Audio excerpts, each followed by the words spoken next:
안녕하십니까. 한력전TV의 이명찬입니다. 오랜만에 뵙는 것 같습니다. 최근에요, 일본의 자민당 총재 선출이라든가 또 최근에 참의원 선거, 또 이달 11일에 있을 총리 지명선거, 이렇게 계속 이어지면서 일본의 정치가 상당히 격동적으로 움직이고 있습니다. 일본의 정치를 좀 얘기하고 싶은데, 이제 왜 얘기하느냐. 지금 현재 일본의 그동안 제가 많은 일본 영상들을 찍었습니다만, 일본의 경제가 그렇게 썩 좋지 않고, 잃어버린 30년 앞으로 이게 또 더 갈지도 모른다. 앞으로도 좋아지는 듯 하지만 또 꼭 그렇지도 않은 것 같다. 이 모든 것들이 사실은 그 뿌리에는 정치가 원인이었거든요. 일본의 정치. 노인 정치, 자민당의 꼰대 정치, 여러 가지. 제가 늘 그동안 얘기했던 게, 일본의 자민당은 쇼미 기긴과 끼랬다. 한마디로 한국말로 얘기하면은, 이제 유통기한이 지났다. 그렇게 얘기를 해왔는데, 아니나 다를까 이번에 총선거에서 자민당이 참패를 하고, 뭔가 전후의 일본 정치에 있어서 새로운 어떤 흐름이 탄생하는 게 아닌가 하는 그런 느낌을 이제 받게 됩니다. 현재 일본에 급격하게 벌어지고 있는 이 변화를 어떻게 읽을 것인가 상당히 흥미롭습니다. 그동안 큰 변화 없이 흘러오다가 지금 현재 큰 변화를 겪고 있다는 겁니다. 그 부분에 대해서 오늘 여러분들하고 같이 얘기 나눠볼까 합니다. 이 그래프를 한번 보시면요, 이번 참여연 선거에서 해산하기 전에 279석이었던 일본 정부 여당 연합 연립 정권이 이번에 64석을 잃어버리고 215석에 멈췄죠. 대참패라고 그럽니다. 이게 지금 과반수를 차지하지 못했죠. 과반수가 233석인데 215석이니까 몇 석이 모자랍니까? 꽤 많이 모자라죠. 그래서 이제 이 부분이 지금 여러 가지 어려움을 탄생시킬 것이다. 또 새로운 많은 시나리오들이 그려지고 있고, 그래서 오늘 일본의 앞으로 이루어질 정치 변화, 흐름, 여기에 대해서 좀 얘기를 나눠볼까 합니다. 이달 11일에 있을 총리 지명선거에서 다양한 변화가 있을 건데, 이 부분에 대해 설명하는 것이 주 목적인데, 지난번 자민당 총재 선거를 간략하게 언급하는 게 필요할 것 같습니다. 왜냐하면은 이시바 시게루가 이번에 왜 그렇게 참패를 했고, 그리고 이게 뭐가 문제가 있었으며 어떻게 해서 이시바 시게루가 총재가 될 수 있었느냐, 이런 부분들이 앞으로 진행될 얘기들에 있어서 반드시 알아야 될 하나의 지식이기 때문에 이 부분을 간단하게 언급하고 본론으로 들어가도록 하겠습니다. 그래프를 보시면요, 이시바 자민당의 권력 구도로 해가지고 이제 지난번에 자민당 총재 선거를 거치고 난 다음에 지금 현재 어떤 식으로 꾸려져 있는가, 이제 이렇게 보는 거죠. 그때 자민당 총재 선거에서 9명의 후보자들이 나왔습니다. 그건 이제 파벌이 해소되고 나니까 어떤 파벌 단위로 한 사람을 내세운다든가 이게 되지 않으니까 통제가 안 됐던 거래요. 그래서 나오고 싶은 사람 다 나왔던 거죠. 그 중에 결국은 이제 선거에서 3명을 처음에 추렸는데, 1차 투표 결과를 보게 되면은 1위가 다카이치 사나에, 2위가 이시바 시게루, 3위가 고이즈미 신지로, 이렇게 나왔습니다. 이 결과는 사실 상당히 의외였죠. 왜냐하면은 사실은 자민당 이번에 선거가 진행되게 된 배경을 간단히 보게 되면은, 기시다 후미오 총리가 사실은 더 하고 싶었죠. 그렇지만 워낙 인기가 없고 지지도가 10%대로 들어왔죠. 그 다음에 그걸로 인해서 자민당 지지도도 20% 초반대까지 내려왔습니다. 자, 이게 왜 이러느냐. 가장 최근에 큰 문제가 됐던 것이, 일본 자민당은 지금까지도 금권 정치를 해오고 바람막이 정치다 그래서 항상 돈과 밀접하게 관계가 있는데, 이번에는 뭐냐면 우라낀이라고 해요. 일본말로 우라낀, 뒷돈이라는 얘기죠. 한국도 그렇고 일본도 그렇고 정치자금법이라는 게 있지 않습니까? 정치자금을 마음대로 막 거둬도 되는 게 아니니까, 한국에서는 출판회 같은 거 해가지고 거기서 돈을, 정치자금을 모으는 이런 방법도 있는데, 일본에서는 호텔에 파티를 이제 엽니다. 거기서 파티권을 판매를 해요. 그래서 그게 파티권을 판매해가지고 어느 일정 수준의 금액은 이제 자민당 본부에다가 납입하고, 거기에서 이제 또 납입하고 나면 나중에 자민당 내에서 이제 돈을 또 필요한 돈만큼 또 지원도 해주고 그런 이제 메커니즘인데, 이게 어느 액수 5천만 원인가 그럴 거예요. 여기 이 금액을 넘으면은 신고를 해야 돼요. 정치자금법에 해가지고. 그래서 정부에 그게 해당되는 세금도 내야 되고 이런 과정들이 필요한데, 그게 이제 돈이 많이 이제 들어왔는데 5천만 원이 넘음에도 불구하고 이거 기재를 안 하고 공표를 안 한 거죠. 한마디로 말해서 입마에 포켓 해버린 겁니다. 근데 이게 그동안 계속 있어 왔는데, 언제부터 지속되는지는 얘기를 안 하면 알 수 없는데, 그게 밝혀지게 됐어요. 그걸 이제 우라낀 문제라 그러는데 주로 아베파 정치인들이 그게 깊이 관여되어 있습니다. 그게 결국 뭐냐 하면 인기가 있으니까 아베파가 주도권을 잡고 있고 아베파 영향력이 있으니까 아베파 국회의원들이 파티를 연다 그러면 거기에 많은 이권을 가진 돈을 줄 만한 사람들이 와서 파티권을 막 10장씩도 사기도 하고 20장도 사기도 하고 그게 한 장이 뭐 2만 원인가 뭐 그랬다 그러는데 10장 사면 20만 원이고 그렇게 이제 사서 사는 거 아닙니까? 얼마나 돈을 많이 모으느냐 이게 또 그 정치가의 하나의 능력의 바로메터였다고 합니다. 자민당 내에서.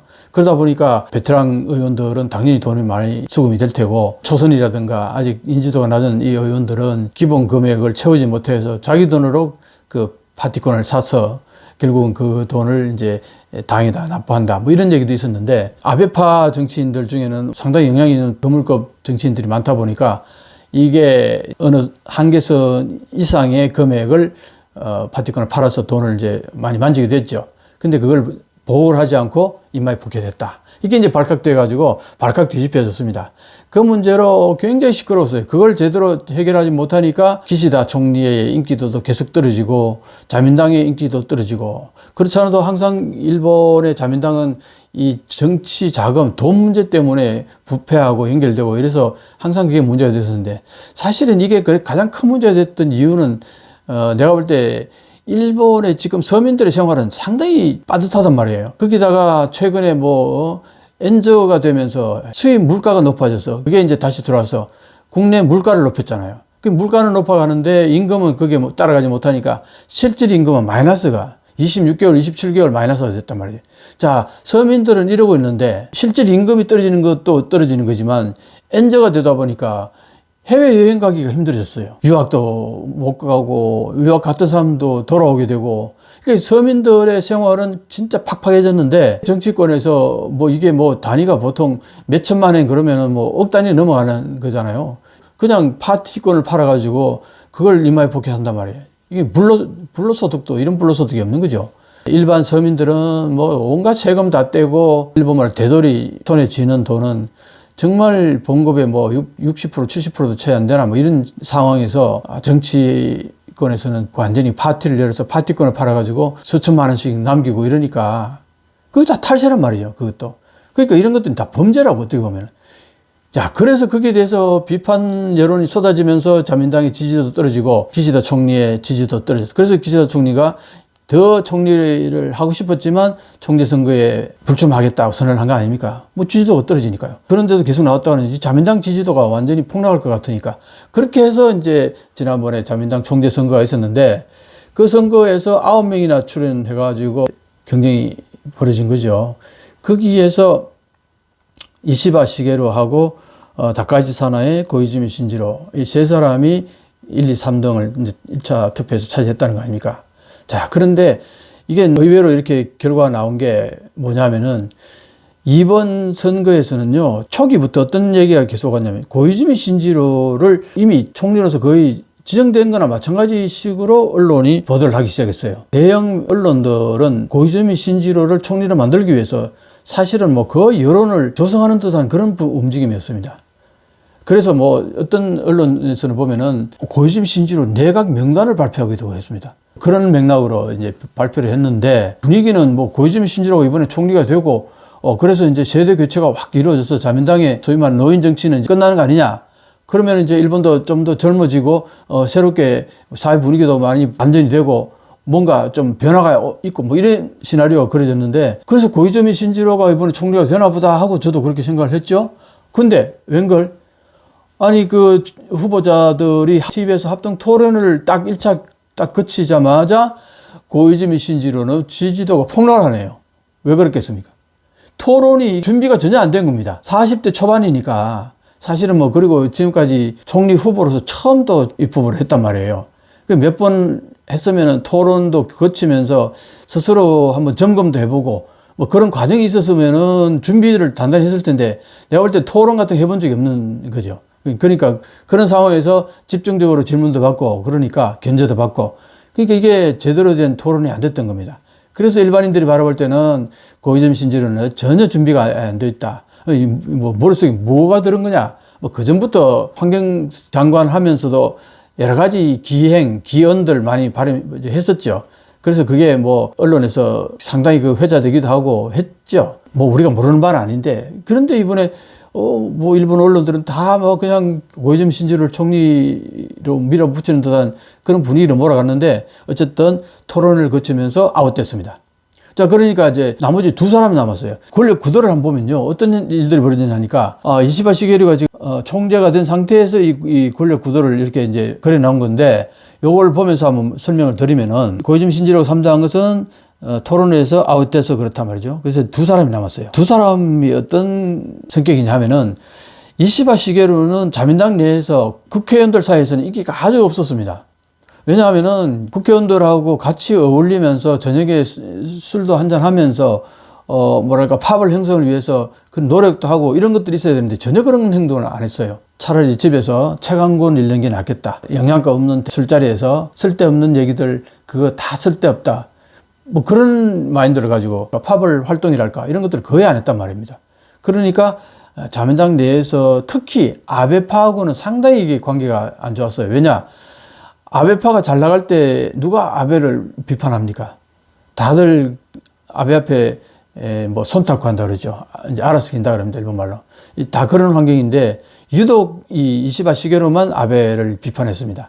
그러니까 그 당시에 절대 권력이니까 절대 권력에 대해서 여러 가지 문제가 발생했죠. 가게 학원 문제라든가 무슨 사쿠라 뭐 구경 문제라든가 뭐 이런 것들 몇 개가 이제 계속 문제가 됐죠. 그럴 때마다 이시바 시게루는 상당히 그 신랄하게 비판하는 부분도 있었고, 그러다 보니까 자민당 내에서는 국회의원들이 이시바 시게루를 그렇게 썩 좋아하지 않았습니다. 그러니까 지난번 네 번째 총재 선거에 나왔을 때 그때도 결과가 영 안 좋았어요. 자, 그러니까 네 번 나왔는데 결과가 안 좋으니까 이제 이시바 시게루는 더 이상 총재 후보로 나오기 힘들지 않을까.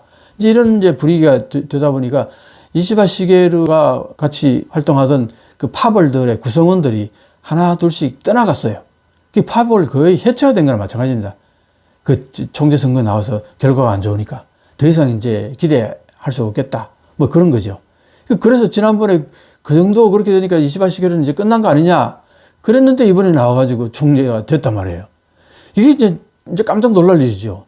사실은 이시바 시게루 총재 되고 나서 일본은 어떻게 보면 정말 뭐 시끌벅적했습니다. 이게 도대체 어떻게 이렇게 가능했느냐. 자, 그런데 이걸 이제 좀 한번 보시면은 아까 고이즈미 신지로가 대형 언론들이 다 이제 만든다. 그 사회적인 분위기가 비슷하게 그렇게 흘러갔는데 자민당 내에서도 그렇고 킹메이커 의원들 있잖아요. 원로원들. 이 사람들이 다 고이즈미 신지로를 이제 밀어준다. 뭐 그런 분위기였는데 이게 뭐 본인의 실력이 가지고 아웃돼 버리니까 뭐 방법이 없잖아요. 다 당황을 한 거죠. 그래서 이제 2차 투표로 간 거 아닙니까? 결선 투표라고 보는 거죠. 결선 투표에서 이제 이시바 시게루하고 다카이치 사나이 둘 중에 한 사람을 골라야 되는데 아소 다로는 다카이치 사나이가 아베파하고 상당히 가까웠어요. 아베파가 적극적으로 밀어주니까 아소 다로는 아베파하고 상당히 가까웠잖아요. 그러니까 이제 다카이치 사나이가 자기 성격에 맞는 거야. 그건 왜 그러냐니까 이 스가 전 총리하고 고이즈미 신지로하고 다 다카이치 사나이 쪽으로 밀지 않았어요. 그러니까 고이즈미 신지로를 밀다가 고이즈미 신지로가 아웃되니까 이 표를 어디를 줘야 되느냐. 그런데 다카이치 사나이 쪽은 못 주겠는 거예요. 왜 그러냐니까 아소 다로가 적극적으로 민다. 아소 다로는 지금까지도 아베가 사망하고 난 다음에는 거의 혼자서 무소불위로 권력을 좌지우지했단 말이에요. 이번에도 또 아소 다로가 킹메이커가 되면은 정말 권력을 좌지우지할 것 같다. 그게 싫었던 거예요. 특히 스가 전 총리하고는 사이가 상당히 안 좋습니다. 그래서 스가 전 총리는 고이즈미를 밀다가 그 표를 전부 다 이시바 시게루에게 몰아주기로 했죠. 그때 결정적인 역할을 했던 게 기시다 총리입니다. 기시다 총리가 자기가 총리를 할 때는 아소파의 지지를 받으면서 했는데 이번에는 아소하고 같이 길을 가지 않고 이시바 시게루에 표를 던진 거죠. 사실 이시바 시게루하고 아소하고는 굉장히 사이가 안 좋습니다. 이 사이가 이렇게 안 좋고 이렇게 안 좋은 여기서 이제 하나의 균열이 생긴 거죠. 아소는 다카이치 사나이하고 다카이치 사나이를 적극적 지지해주는 아베파하고 이렇게 뭉쳐가지고 이쪽으로 밀은 거죠. 그런데 그 표가 스가 전 총리나 기시다 총리나 고이즈미 신지로를 지지했던 이 많은 국회의원들이 더 많았던 거죠. 그리고 기본적으로 이제 이시바 시게루냐 다카이치 사나이냐 둘 중에 한 사람을 선택해야 되는데 자민당 국회의원들 입장에서는 둘 다 그렇게 썩 내키지는 않았죠. 왜냐하면은 다 인기가 없었으면 두 사람 다. 아까 말했듯이 이시바 시게루는 어울리질 않았어요. 국회의원들하고. 뭐 저녁을 같이 한다든가 술자리를 같이 한다든가 이런 자리를 아주 싫어했어요. 거기다가 또 다카이치 사나이도 마이웨이 식이고 굉장히 이제 우익적이고 뭐 그래서 국회의원들 내부에서는 인기가 썩 그렇게 많은 편은 아니었습니다. 근데 이제 두 사람이 남았으니까 어떻게든 결선 투표를 가는 거 아닙니까? 여기에서 자민당 국회의원들이 어떤 기준을 갖고 투표를 했냐 하면은 일단 아소다로가 권력을 계속 행사하는 것에 대해서 이것도 싫고 그 다음에 다카이치 사나이가 결정적으로 싫었던 겁니다. 왜 그러냐 하니까 다카이치 사나이는 아베 이상으로 우익적인 인사입니다. 자민당이 전부 다 우익적인 인사들만 있는 게 아니거든요. 자민당은 예전부터 매파하고 비둘기파하고 이렇게 어느 정도 이게 같이 섞여 있어요. 그래서 매파로 갔다가 비둘기파로 갔다가 이렇게 하면서 여당, 야당 개념이 되기도 하고 그랬는데 비둘기파 입장에서는 이 매파인 이 다카이치 사나이가 못마땅한 거예요. 가장 핵심적인 얘기는 뭐냐니까 야스쿠니 진자를 매년 참배하겠다. 반드시 참배하겠다 그랬어요. 그리고 지금까지도 야스쿠니 진자 참배했을 뿐만 아니라 그런 얘기를 함으로 인해 가지고 우익들의 적극적인 지지를 받았던 거죠. 열광적인 지지를 받은 거죠. 그걸 이용하는 건데 자민당 국회의원들은 다수가 이 다카이치 사나이의 그 아주 극우익적인 정체성 이기에 대해서 그렇게 썩 달가워하지 않았다는 거죠.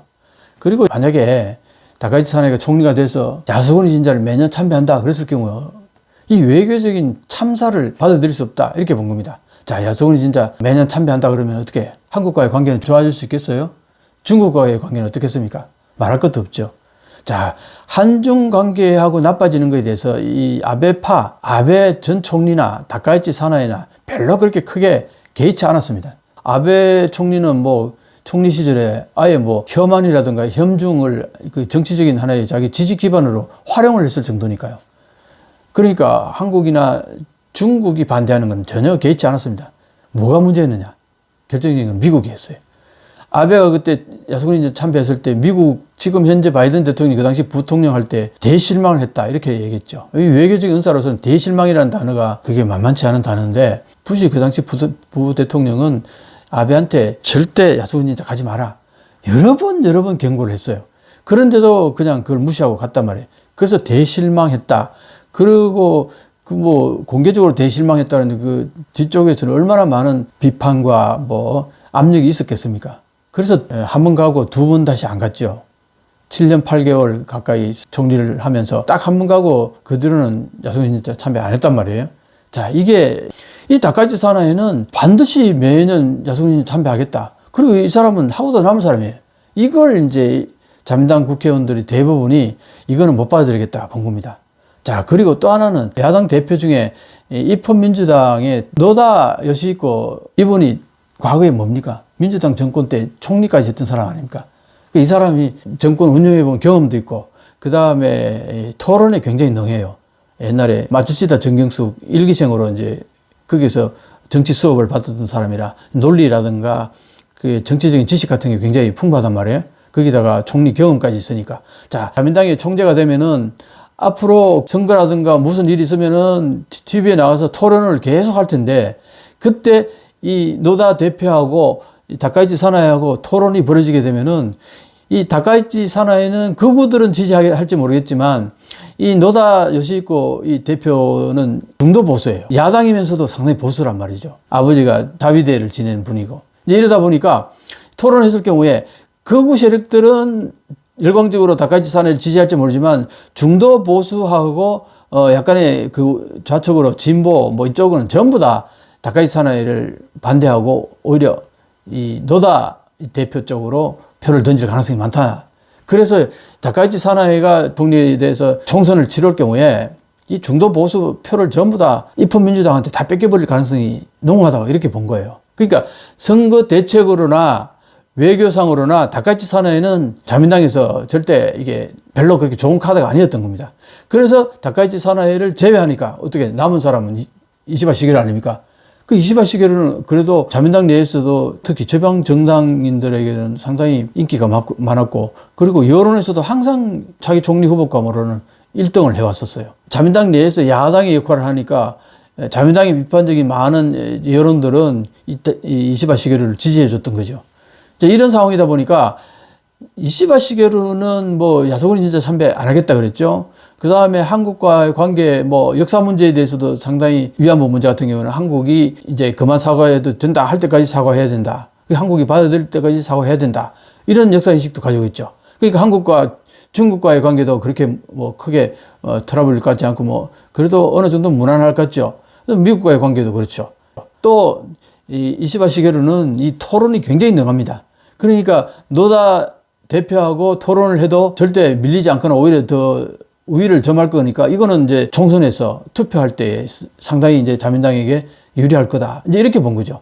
이 아소다로 그다음에 다카이치 사나의 아베파 이 완전히 그 아주 우익적인 이쪽 정치 성향들 사람들하고 이쪽에 약간 비둘기적인 이쪽 성향 사람하고 이렇게 나눠진 거예요. 자민당 내에서 중도에서 보수 뭐 이런 쪽은 여전히 그것보다는 이제 수가 많은 편이니까 그래서 이시바 시게루가 어부지리로 자민당 총재가 된 겁니다. 사실은 다들 놀랐어요. 이걸 보면 알 수 있습니다. 이게 이제 환율인데요. 여기서 보면 쭉 환율이 이게 144엔이에요. 이게 145엔, 146엔인데 자 여기서 보면 이렇게 쭉 가다가 이게 27일 날이잖아요. 여기 27일 날 쭉 가다가 이제 선거 투표 이 보니까 다카이치 사나이가 총재가 될 것 같거든요. 근데 다카이치 사나이는 아베 총리가 적극적으로 밀어줬던 정치가입니다. 그러니까 아베 정치를 그대로 개성하겠다. 아베의 모든 경제 원칙이라든가 경제 정책이라든가 이런 것들을 전부 다 그대로 개성하겠다. 뭡니까? 아베노믹스를 개성하면 아베의 세 가지 화살. 그 중에서도 가장 2차원 금융 완화 정책. 그 다음에 적극 재정. 이걸 그대로 이어받겠다. 자, 그러면 어떻게 됩니까? 금리 올리지 않겠다. 이거하고 같은 맥락이잖아요. 그러니까 금리 올리지 않겠다 그러니까 엔저로 쫙 올라간 겁니다. 또 보면은 주가도 쫙 올라갔습니다. 엔저가 되니까 돈이 많이 풀리는 거 아닙니까? 돈이 많이 풀리니까 주식도 올라가는 거죠. 이런 상황이었는데 어떻습니까? 요 딱 결선 투표에서 이시바 시게루가 총재로 딱 당선됐다 딱 알려진 순간 환율이 급격하게 엔고로 간 겁니다. 이거 보세요. 급격하게. 바로 그냥 2엔, 3엔입니까? 3엔이 그냥 급격하게 올라간 겁니다. 그러니까 어떠세요? 주식이 막 폭락을 한 겁니다. 이 주식이 여기에서 보면 여기가 거의 4만에 접근했다가 37,900 얼마니까 거의 한 2,000엔 급락을 한 거죠. 이 정도로. 이게 뭘 말하느냐 이게. 시장에서도 그러고 대체적으로 이시바 시게루가 총리가 될 거라고 예상을 못했다는 거죠. 그런 걸 보면은 상당히 의외의 인물이 총재가 됐다 이렇게 보는데 저도 이제 깜짝 놀랐죠. 이야, 일본이 이제 변화가 오는 거다. 어쨌든 뭐 결과론적으로 그렇게 된 거죠. 근데 이제 이게 의도치 않은 결과가 나왔기 때문에 이게 과연 탄탄하게 안정적으로 계속 앞으로 이게 유지가 될 수 있을까? 거기에 대해서는 많은 사람들이 회의를 했습니다. 과연 이시바 시게루가 안정적으로 롱런할 수 있을까? 아마 단명으로 끝날 거다. 이런 얘기들이 되게 많았었죠. 자, 그랬는데 어쨌든 이시바 시게루가 이제 자민당 총재가 되고 그리고 나서 무슨 일이 발생했냐니까 이렇게 폭락을 하니까 당장 무슨 액션을 취해야 될 거 아니겠어요? 불안해하니까 시장이. 그래서 이제 일본은행 총재를 만났습니다. 일본은행 총재를 만나가지고 당분간은 이게 금리를 올릴 환경이 아니다. 이렇게 얘기를 했어요.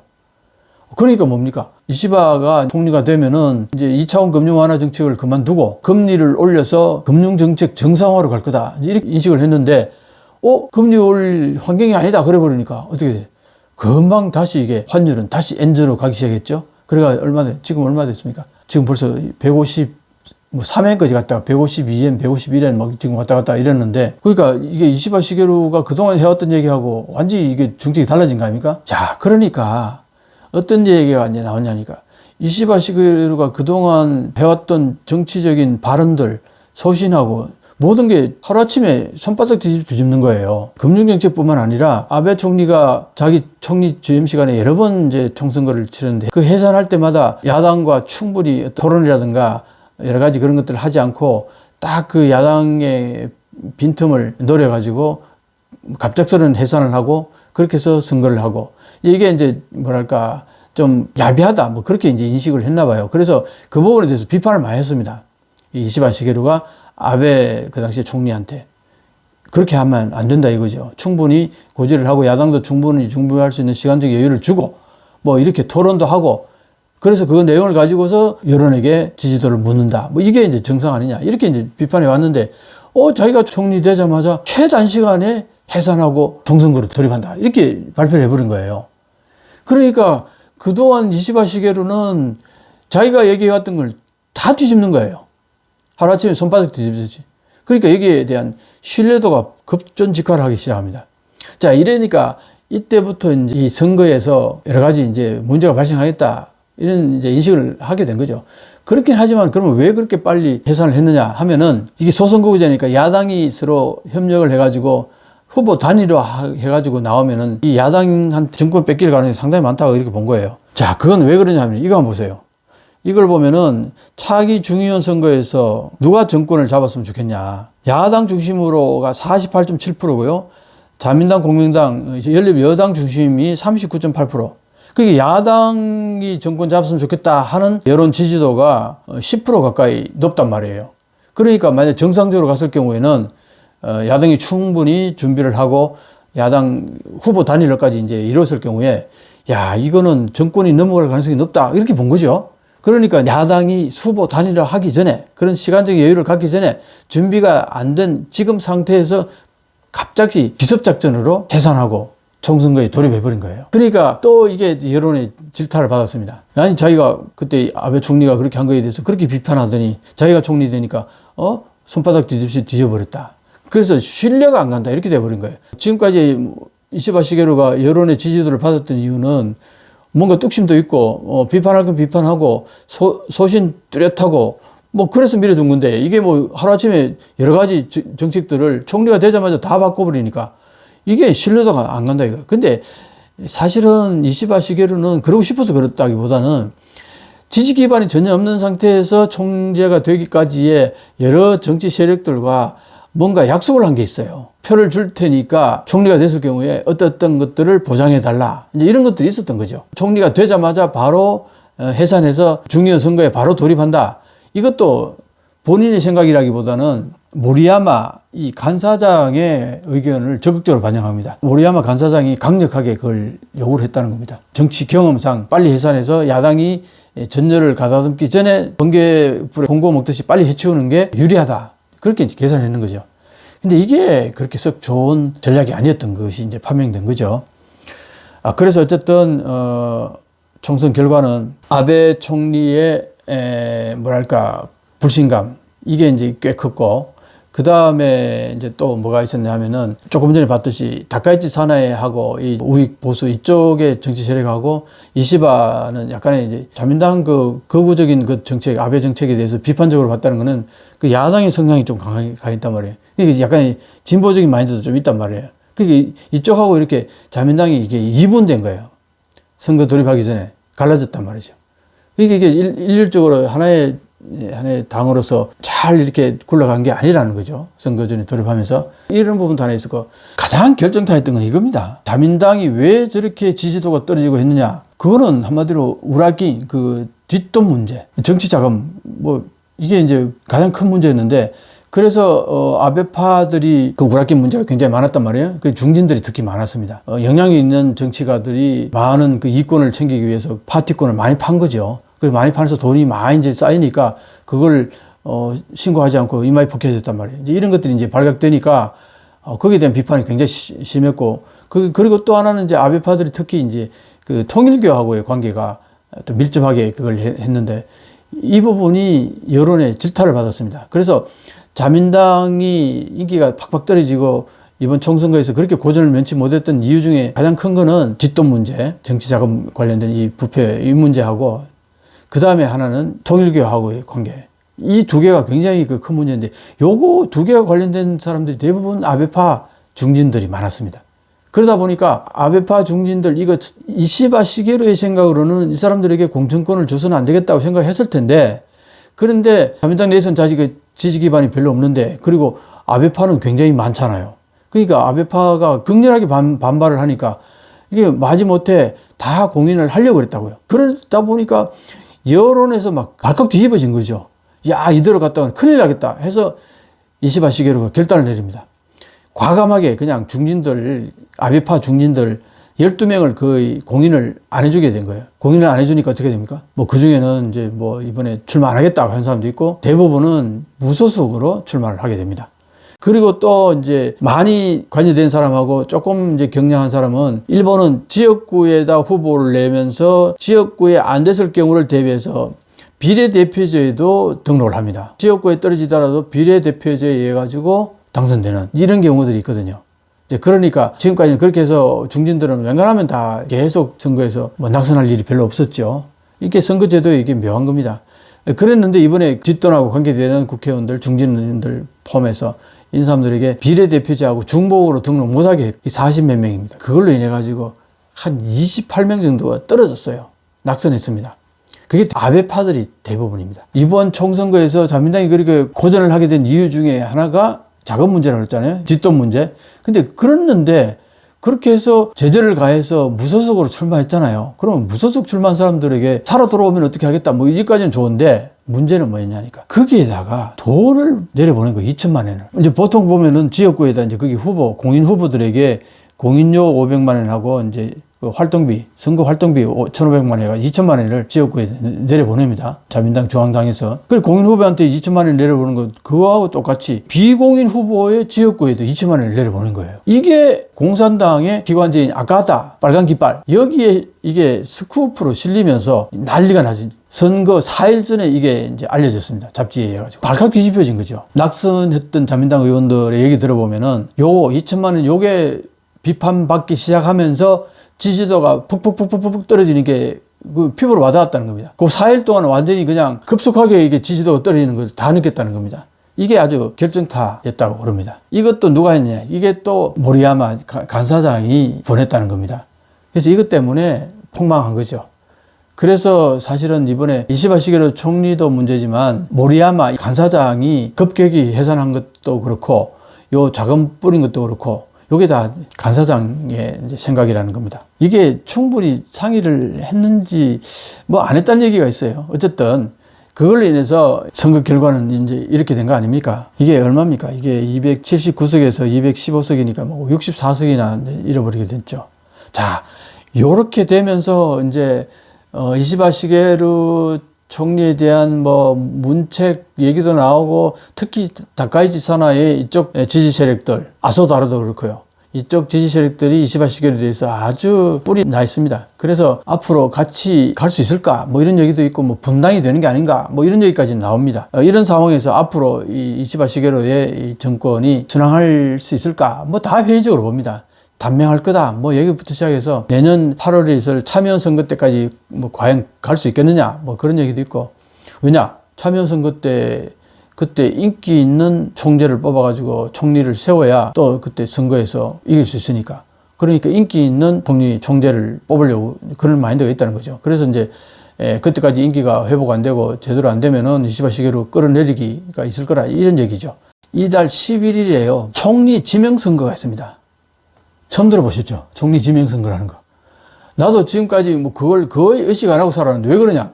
뭐 오랫동안 자민당이 뭐 과반수를 항상 넘기다 보니까 자민당 총재 이꼬로 총리니까 뭐 지명선거는 뭐 보나 마나 다수당이 그냥 지명이 되니까 그냥 자민당 총재 이꼬로 자민당 총리 이렇게 이제 보니까 총리 지명선거라는 걸 자체 뭐 그렇게 의식할 필요도 없이 이제 지내왔는데 이번에는 이게 큰 이슈가 됐어요. 그걸 한번 이제 설명을 드리겠습니다.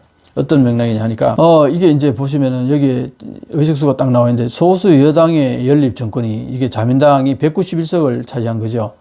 그리고 국민당 24석. 합해봐야 얼마입니까? 115석이네, 115석. 그러니까 이게 과반수에 한참 못 미치는 거 아닙니까?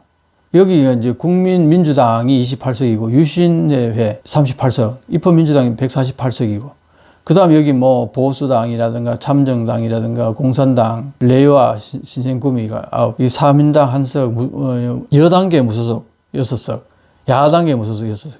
이렇게 이제 구성이 되어 있잖아요. 자, 여기서 이제 앞으로 어떻게 될 건가 시나리오를 한번 볼게요. 첫 번째 시나리오가 뭐냐면은 이 과반수 233석을 채우려면은 자민당과 공명당 합한 데다가 아까 여당계 무소속 의원이 6명이라고 그랬죠. 그걸 합하면 어떻게 돼? 221석이 됩니다. 몇 석이 모자랍니까? 12석이 모자라죠. 그래서 이제 야당 의원의 개별 낚시로 과반수 확보도 추진한다. 거의 한 사람 한 사람씩 설득해가지고, 아니면은 뭐 소수 정당에 가가지고 설득을 해서 이제 연결한다든가 연합을 한다든가 이제 그런다는 거죠. 그 소수 여당으로 정권 하면서 야당과 사안별로 연합한다 이겁니다. 법안 예산안 등으로 야당과 부분 연합한다는 거죠. 요게 이제 하나의 시나리오고, 두 번째 시나리오는 그건 너무 피곤하겠죠. 그때마다 매번 야당과 타진해가지고 같이 하자. 이제 그러니까 이제 그것보다는 이제 이걸 자민공명 연립의 확대, 이걸 이제 노리는 거죠.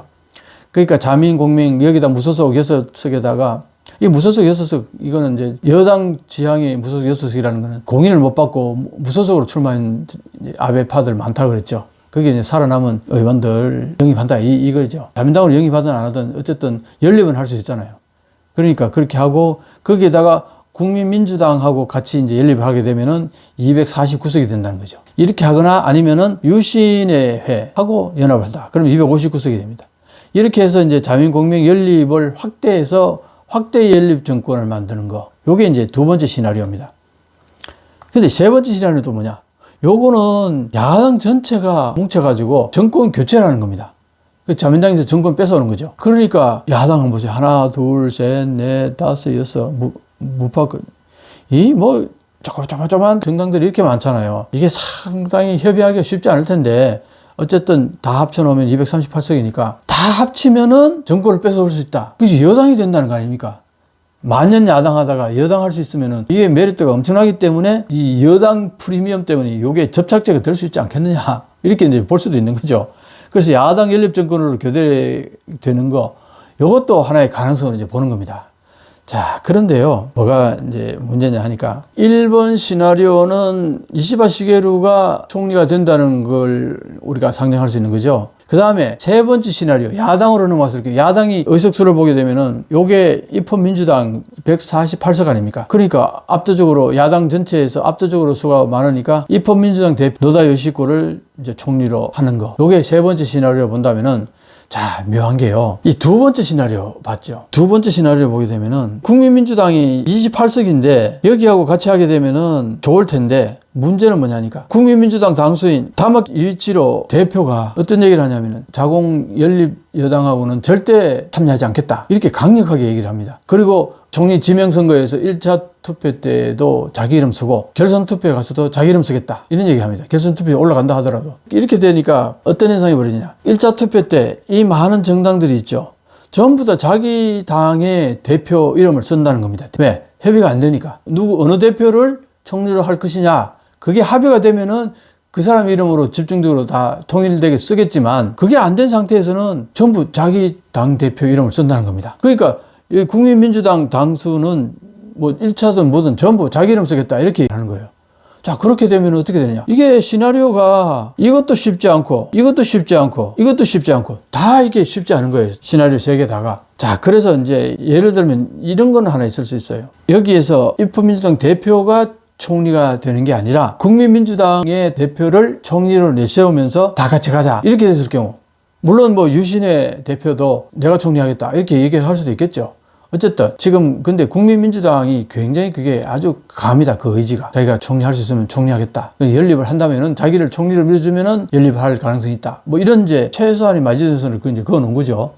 그러니까 이게 설득이 되려면은 국민민주당 대표 다마키 유이치로 씨가 총리 후보로 되면은 야당이든 여당이든 연립 여당 가능하다는 거죠. 다수당으로. 그러면 이제 과반수를 차지할 수 있다. 이렇게 되는 거죠. 그게 지금 하나의 이제 화두가 되고 있습니다. 28석의 대표가 말이죠. 자, 그런데 말이죠. 총리 지명 선거에 요 간단한 이제 하나의 메커니즘을 보게 되면요. 국회의원들이 이제 투표를 하잖아요. 과반수를 첫 번째 획득을 하게 되면 바로 총리 대신에 선출되겠죠. 그 아까 1시나리오나 2시나리오, 3시나리오 이게 다 성립이 됐을 경우는 바로 과반수 획득되겠죠. 그래서 총리 대신은 될 텐데 이게 지금 협의가 안 됐단 말이에요. 근데 11일 날까지 이제 협의가 안 되면 어떤 현상이 벌어지냐. 각자 자기 당 대표 이름을 쓰게 되면은 1차 투표에서는 과반수가 미달이 된다는 거죠. 결국 뭐냐.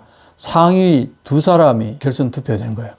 그러면 자, 각자 자기 당 대표 이름을 쓰게 되면은 지금 현재 최고 다수당은 자민당이고 두 번째 다수당은 입헌민주당이 자민당 대표 이시바 시게루하고 노다 요시히코 이 두 사람이 1, 2위로 올라올 가능성이 상당히 농후한 거죠. 그 기억에서 이제 결선 투표할 때 누구한테 줄 거냐 이거는 알 수가 없는 거죠.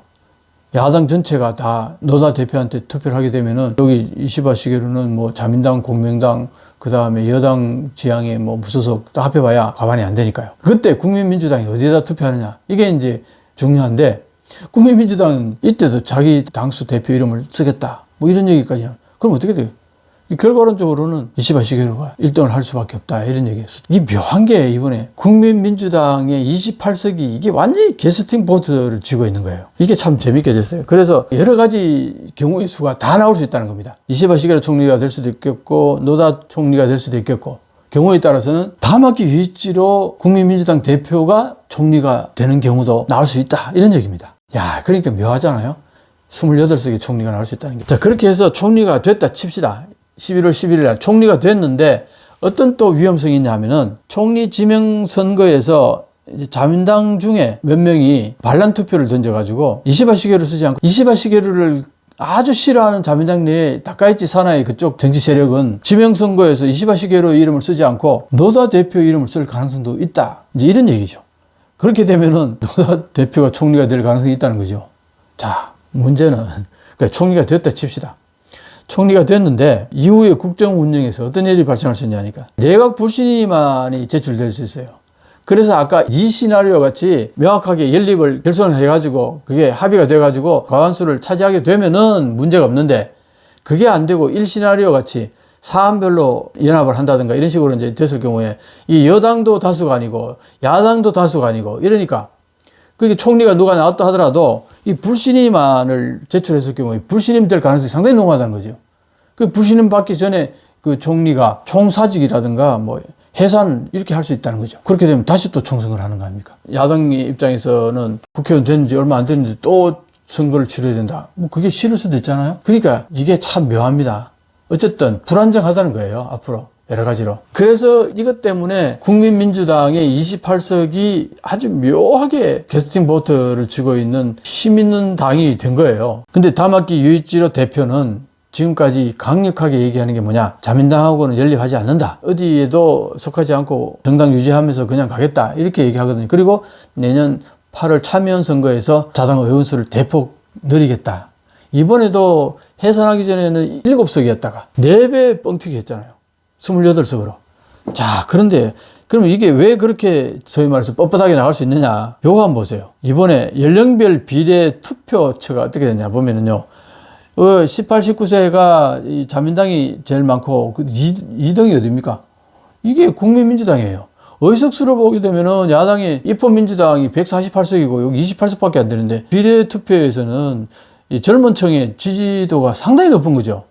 20대는 어떻습니까? 20대는 최고로 많아요. 30대까지도. 그러니까 이게 10대, 20대, 30대가 국민민주당이 상당히 인기가 있다는 거예요. 이 젊은 세대한테. 야, 여기에 이제 힘을 갖는 거예요. 국민민주당이. 이 국민민주당이 여기에다 힘을 갖기 때문에 당세를 계속 늘려나갈 수 있다. 거기에 대한 자신감이 있는 거예요. 그러니까 괜히 자민당에 연립 들어갔다가 그냥 거기서 한마디로 녹아 들어가 버리고 존재가 사라져 버리는 이런 우려에 대해서 상당히 경계한다는 겁니다. 그래서 방법은 그렇게 들어가서 그냥 숫자를 보태주면서 그냥 거기에 뭐 장관 몇 석 얻는 이 정도까지는 안 되겠다. 내가 총리가 된다면은 할 용의가 있다. 이거는 여당이든 야당이든 그게 가능하다. 이런 이제 맥락인 거예요. 야, 이게 이런 가능성이 전혀 없는 게 아니니까 한번 지켜볼 만하다는 거죠. 이번 11일 날은 안 된다 하더라도 다수당의 연립 내각이 성립되지 않는 경우에는 언제든지 내각 불신임안이 제출될 가능성이 많고 그게 통과될 가능성이 상당히 있단 말이에요. 그러니까 그걸 우려해가지고 국민민주당의 당수를 총리로 옹립해서 다수당을 형성하는 이런 시나리오가 충분히 가능하다. 야, 그래서 일본의 지금 현재 정치가 앞으로 어떻게 흘러갈까? 이게 너무나 변수가 많아서 상당히 흥미진진합니다. 지금까지 거의 변화가 없던 일본 정치에 있어서 상당히 변화가 이제 발생했는데 새로운 출발선이 될 것인지 아니면 혼란의 극치, 불안정의 극치 그렇게 해서 어떤 분석가들이 우려하는 대로 리더십이 불안해지고 그래서 이제 국가 개혁이라든가 이런 것들이 강력하게 추진되지 않음으로 인해서 경제가 침체되고 국가 능력이 자꾸 침하되면서 이리 국가로 전락할 가능성도 배제할 수 없다. 이제 이런 우려, 이게 일본의 미래로서 기다리고 있을지 상당히 이제 궁금하다는 거죠. 또 일본 현재 정치 이해하는데 이 정치가 어느 정도 이해가 되면은 앞으로 일본의 경제가 어떻게 흘러갈 건가 그런 것들도 어느 정도 보이니까 뭐 엔저라든가 아니면 주식 가격이라든가 뭐 임금 인상이라든가 이런 것들이 여러 가지들이 앞으로 이 정권의 어떤 움직임에 따라 가지고 유동적일 테니까 그런 의미에서 오늘 여러 가지 분석들이 여러분들에게 좋은 정보가 됐으면 하는 마음입니다. 네, 감사합니다. 또 뵙겠습니다.